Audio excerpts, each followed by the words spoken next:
करते हैं part 9, right. तो इसमें हम 81 से 90 तक डिस्कस करेंगे, राइट। चलिए first question, with reference to index numbers which of the following statement is true.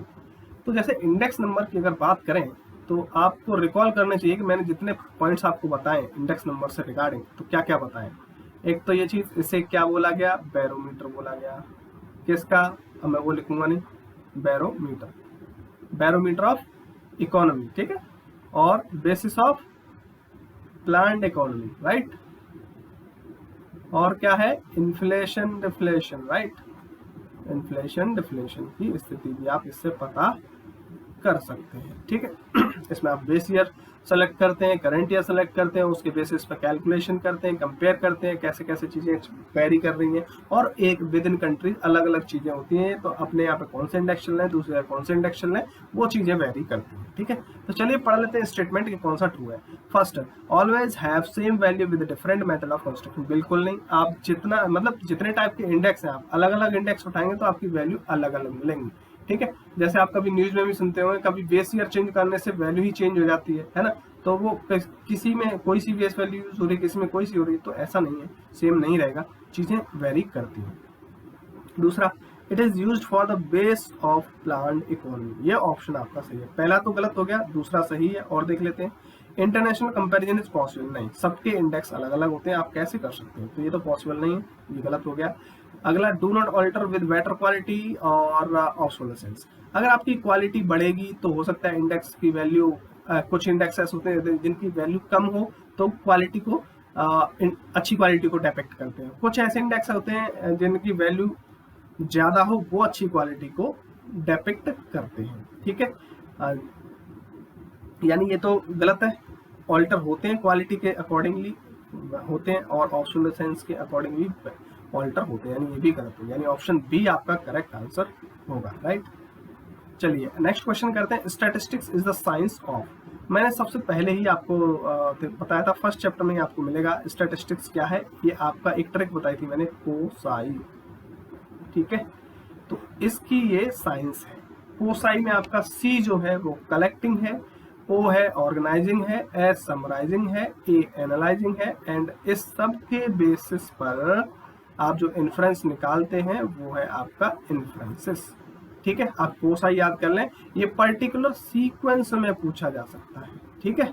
आपको ये पूछा जा सकता है कि क्या सीक्वेंस होगा स्टैटिस्टिक्स को स्टडी करने का, तो आपका यही सीक्वेंस होगा, इसलिए ये क्वेश्चन मैंने यहाँ पर रखा है, बहुत ज्यादा इंपॉर्टेंट है, ठीक है। नेक्स्ट क्वेश्चन डिस्कस करें, यानी यहाँ पे आंसर जो होगा वो ऑल हो जाएगा, ठीक है, D option. Next question, sum of the square of, ये आपका do yourself and comment your answer, क्योंकि पिछले बार तो मैंने कर दिया था लेकिन करना नहीं चाहिए था। Sum of n natural number पूछा था, यहाँ पे sum of squares of n natural number पूछा है, आप खुद से इसे करें, ठीक है। क्वेश्चन नंबर 84, इसमें क्या कह रहा है, चलिए डिस्कस करते हैं। If the trend line with 2016 as origin, इसमें क्या है, एक ट्रेंड लाइन दे रखी है कितनी, y equal to 125 minus 3t minus 2t square, यानी ये आपकी एक ट्रेंड लाइन दे रखी है। 2016 को इसमें ओरिजिन माना गया है, और कह रहा है कि 2014 को अगर ओरिजिन माने तो वही इक्वेशन क्या होगी, राइट।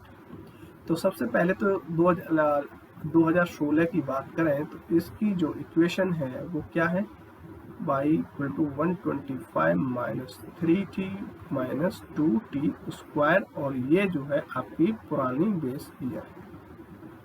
अब बेस ईयर चेंज की बोल रहा है, वो 2014 की बोल रहा है, यानी अगर इसमें टाइम जो है वो t है, तो अगर 2014 में जाएंगे तो इसमें टाइम क्या हो जाएगा, 2 ईयर बैक जा रहे हैं तो t माइनस 2, तो बस आपको कुछ नहीं, बस ये रख देना है। One of the easiest question है ये, कुछ नहीं है, ये बहुत इजी आपका ट्रेंड वाला टॉपिक है, ठीक है। t minus 2 minus 2 t minus 2, अब आप इसे खोल तो देंगी, ठीक है। 125 माइनस 3t प्लस 6 माइनस 2, इसका a माइनस बी का होल स्क्वायर खोल दीजिए, T square plus 4 minus 4t, right. 125 minus 3t plus 6 minus 2t square minus 8 plus 8t, right. तो इक्वेशन इसकी क्या बनेगी, 125 कांस्टेंट देख लें, 6 कांस्टेंट देख लें, और क्या कांस्टेंट है 8। तो ये आप कैलकुलेट करेंगे तो कितना आएगा 6 8 -2 यानी 123 प्लस का, ठीक है 123। अब देखिए टी, ये 8t प्लस का है और ये माइनस का है, तो प्लस का 5t, राइट। और तो टी स्क्वायर का एक ही टर्म है माइनस के 2t स्क्वायर। ये आपका आंसर हो गया, यानी ऑप्शन आई थिंक बी आपका करेक्ट आंसर है, right. One of the easiest है, आप इसे करें। अब देखिए नेव फोरकास्ट। देखो आपको कई सारे जब आप फोरकास्ट का चैप्टर पढ़ेंगे तो उसमें आपको एक मीन फोरकास्ट बताया जाएगा, एक नेव फोरकास्ट बताया जाएगा, एक एक्सपोनेंशियल फोरकास्ट बताया जाएगा, ठीक है। तो सबके सारे पॉइंट्स वहां पर डिस्कस करे गए हैं, कैसे कैसे क्वेश्चन फ्रेम हो सकता है। तो यहाँ पर अगर नेव की बात करें तो नेव में प्रीवियस वैल्यू पर डिपेंड करता है, यानी अगर कोई इक्वेशन yt है तो वो उससे पिछले ईयर वाली yt-1 के इक्वल निकलती है, यानी आपका ऑप्शन है इसमें बी करेक्ट आंसर हो जाएगा, ठीक है। और अगर मीन की बात करें, मीन फोरकास्ट की, तो मीन फोरकास्ट में आपका जो वैल्यू होती है वो मीन के बराबर हो जाती है, यानी ए ऑप्शन मीन के लिए हो जाएगा।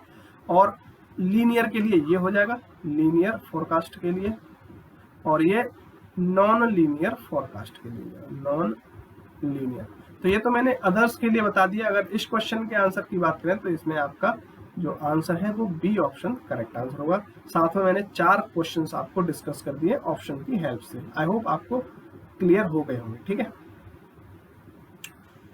तो अभी इसमें टू द पॉइंट बात करें तो आपका आंसर बी है, इसको मैं क्लियर कर देता हूं, आपको कंफ्यूजन ना हो, ठीक है।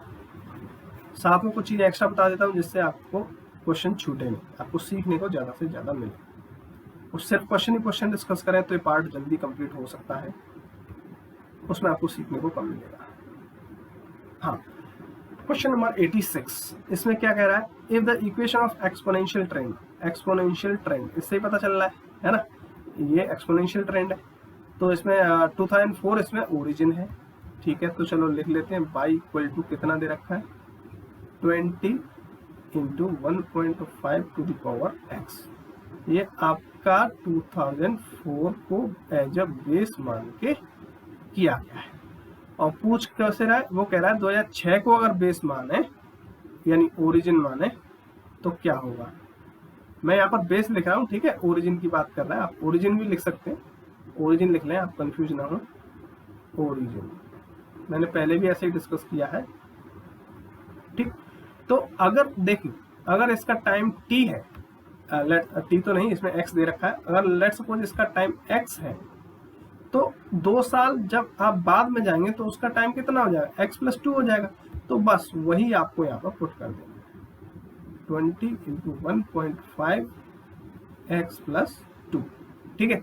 अब ये हो गया आपका आंसर, लेकिन ऐसा तो दिया नहीं है, तो आपको इसे क्या करना पड़ेगा, ओपन करना पड़ेगा। 20 इंटू, आप इसे ओपन करेंगे तो क्या हो जाएगा 1.5 to the power x into क्या लिख सकते हैं 1.5 टू द पावर 2। और आपको पता है कि इसकी वैल्यू कितनी हो जाएगी, इसकी वैल्यू हो जाएगी 2.25, ठीक है। यानी 20 इंटू 2.25 इंटू क्या 1.5 टू द पावर x। जब आप मल्टीप्लाई करेंगे कितना आ जाएगा 45 into 1.5 to the power x। ये आपका आंसर होगा, यानी बी ऑप्शन आपका करेक्ट आंसर। इस पार्ट में मैंने 2 क्वेश्चन डिस्कस करे हैं, एक आपको पीछे ले जाके करा है, मतलब जैसे कि t-2 वाला जो क्वेश्चन किया था, आपको बेस ईयर जो है यानी ओरिजिन जो है आपको पीछे करवाया गया था, इसमें आगे बढ़वाया गया, ठीक है। तो आपको दोनों कॉन्सेप्ट यहाँ पर क्लियर हो गए। चलिए नेक्स्ट क्वेश्चन 87 डिस्कस कर लेते हैं। One of the easiest question है और बहुत इंपॉर्टेंट है, पूछा जाता है, ठीक है, इसे बिल्कुल छोड़े नहीं। तो यहाँ पर क्या पूछा है, compute the coefficient of range, यानी परास का गुणांक यहाँ पर पूछा है और डेटा सेट आपको ये दे रखा है, ठीक। तो कोफिशिएंट ऑफ रेंज, इसका फॉर्मूला क्या होगा L - S upon L + S। यहाँ पर L क्या है, वो लार्जेस्ट वैल्यू है, S क्या है, वो स्मॉलेस्ट वैल्यू है, ठीक है। तो देख लीजिए इस डेटा सेट में लार्जेस्ट वैल्यू क्या है 95, स्मॉलेस्ट क्या है 60 minus 60 upon largest 95 plus smallest 60, ये आपका आ जाएगा 35 अपॉन 155। फर्दर सिंप्लीफाई करेंगे तो 0.226 के अराउंड आपका आंसर आ जाएगा, यानी ऑप्शन सी आपका करेक्ट आंसर। ठीक है, one of the easiest question है।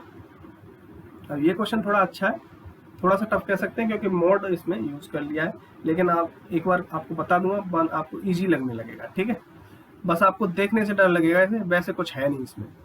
जनरली अगर बात करें इसमें 1 2 3 4 5 6, यानी अगर टोटल नंबर ऑफ आउटकम्स की बात करें, टोटल नंबर ऑफ आउटकम कितने 6 है ना। एक वेरिएबल है डिस्क्रीट x जो कि यूनिफॉर्म डिस्ट्रीब्यूशन फॉलो कर रहा है और ये वैल्यूज दे रखी हैं, तो ये प्रोबेबिलिटी पूछी गई है। तो टोटल नंबर ऑफ आउटकम इतने हैं, और कोई भी प्रोबेबिलिटी अगर आप निकालते हैं तो क्या होता है favourable observation upon total observation, यही तो होता है। तो चलो आपको टोटल तो पता है, फेवरेबल आपको निकालने हैं, वो इस कंडीशन से निकाल आएंगे। ठीक है, तो ये आप यहाँ पर वेरिएबल देखें x माइनस 14 लेस देन 5, तो देखिए यहाँ से दो कंडीशन बन जाएंगी, आप मोड को हटाएंगे तो एक तो नेगेटिव वाला, यानी नेगेटिव में x माइनस 14 लेस देन 5, और एक बनेगी प्लस वाली, तो x माइनस 14 लेस देन 5। ठीक है, ये प्लस वाली हो गई, आपको ओपन करना आता ही होगा, फिर भी मैं यहाँ पर डिटेल में बता रही हूँ। तो यहाँ से जब आप x कैलकुलेट करेंगे, ठीक है, तो x लेस देन आपका 19 आ जाएगा, और जब आप यहाँ से कैलकुलेट करेंगे तो x आपका कितना 14, एक मिनट, यहाँ पर x माइनस है तो साइन आपके उल्टे हो जाते हैं, राइट। x जो ग्रेटर देन 9 आ जाएगा, और यहाँ पर x जो आपका लेस देन 19 आ जाएगा, यानी आपकी x की वैल्यू कहाँ से कहाँ तक लाई कर रही है, 9 से 19 तक लाई कर रही है। कहने का मतलब यह है, यहाँ से अगर फेवरेबल देखें, फेवरेबल आउटकम, तो क्या निकलेंगे, कितने निकलेंगे, तो देखो 9 से बड़ा होना चाहिए और 19 से छोटा। तो देखो ये वैल्यू, आपको कलर चेंज कर लेता हूँ सो दैट आपको चीजें क्लियर हो। देखो आपको ये वैल्यू दे रखी है, ठीक है, यहाँ पर 9 से बड़ी कौन सी है, एक तो 11 है पहली, एक 15 है दूसरी, एक 18 है तीसरी, और 20 भी 9 से बड़ी है, लेकिन 19 से समझ रहे, 19 से बड़ी हुई, लेकिन आपको 19 से छोटी देखनी है, तो 20 तो हट गया ऑप्शन से, यानी 1 2 3 इन टोटल जो है आपके कितने हो गए, 3 आउटकम हो गए। तो अब प्रोबेबिलिटी जो पूछ रहा है, जो गिवन प्रोबेबिलिटी पूछ रहा है, वो कैसे निकलेगी, टोटल फेवरेबल आउटकम कितना 3 अपॉन टोटल आउटकम कितना 6, तो 1/2 आपका ऑप्शन आंसर हो जाएगा, यानी ऑप्शन डी आपका करेक्ट आंसर। आई होप आपको समझ में आया होगा, इस मोड को आपको ब्रेक करना है, बाकी question solve. Next question, which of the distribution has entropy equal to 0। ये डीजेनरेट डिस्ट्रीब्यूशन की प्रॉपर्टी है, बुक में आपको डीजेनरेट डिस्ट्रीब्यूशन के सारी प्रॉपर्टी, यानी कोई भी क्वेश्चन वहां से छूटेगा नहीं, सब कुछ उसमें डिस्कस किया गया है। ऐसे ही ज्योमेट्रिक, ऐसे ही नॉर्मल, और ऐसे ही एक्सपोनेंशियल, यानी जितने भी पॉसिबल क्वेश्चन हो सकते हैं वो एट अ ग्लांस वहां पर दिए हैं। ठीक है, नेक्स्ट क्वेश्चन की बात करें, an ANOVA procedure is used for data that was obtained from 4 sample group. यानी यहाँ पर अगर बात करें तो आपको सैंपल ग्रुप यानी n की वैल्यू कितनी दे दी, 4 दे दी, 5 ऑब्जर्वेशन, ये दूसरा फैक्टर है आपका, यानी c कितना दे दिया, 5 दे दिया।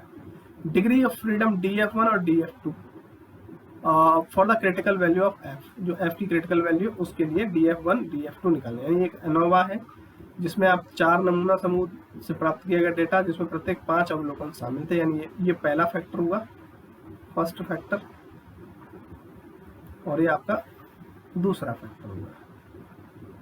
ठीक है, तो ये वैल्यू पूछिए df1 और df2, df1 और df2 रिप्रेजेंट करने के तरीके है ना, इसे न्यू1 और न्यू2 से भी रिप्रेजेंट कर देते हैं, न्यू1 और न्यू2, राइट। तो ऐसे भी रिप्रेजेंट कर देते। तो लेकिन यहाँ पर इन्होंने df1 df2 बोला है तो कोई दिक्कत नहीं, आप इस तरीके से रिप्रेजेंट कर लें, कॉन्सेप्ट क्लियर होना चाहिए। तो df1 क्या होता है, वो n-1 होता है और ये कैपिटल N-1। तो देखिए n-1 यानी 4 - 1 कितना आ गया 3। अब कैपिटल N तो है नहीं, कैपिटल N क्या होता है, कैपिटल N होता है इन दोनों का मल्टीप्लाई, 4 × 5 कितना आ जाएगा 20। तो चलिए ये आपका 20 माइनस, एक मिनट, यहाँ पर n-c होता है, n-1 नहीं, n-c होता है। 20 - c की वैल्यू कितनी दे रखी है, जस्ट सेकेंड। फर्स्ट फैक्टर कौन सा है 4, करेक्ट। तो यहाँ पर स्मॉल n, तो यहाँ पर माइनस का 4 = 16, ठीक। तो आपका 3 और 16 आंसर होगा, 3 और 16 आपका ऑप्शन जो है ए ऑप्शन आपका करेक्ट आंसर होगा। आई होप आपको चीज़ें क्लियर होंगी, ठीक है। इसी तरीके से आप अनोवा को छोड़े नहीं, अनोवा बहुत ज़्यादा इंपॉर्टेंट है। वन वे अनोवा, 2 वे अनोवा दोनों से ही काफ़ी क्वेश्चन पूछे जाते हैं, ठीक। आपको उसकी PDF जो है वो डिस्क्रिप्शन बॉक्स में मिल जाएगी। टेलीग्राम जो ग्रुप है वो भी, उसका लिंक भी आपको डिस्क्रिप्शन बॉक्स में मिल जाएगा, आप उसे ज्वाइन कर लें और चैनल को सब्सक्राइब करें और फ्रेंड्स के साथ वीडियो को शेयर करें जिससे वो भी कुछ सीख सकें, राइट।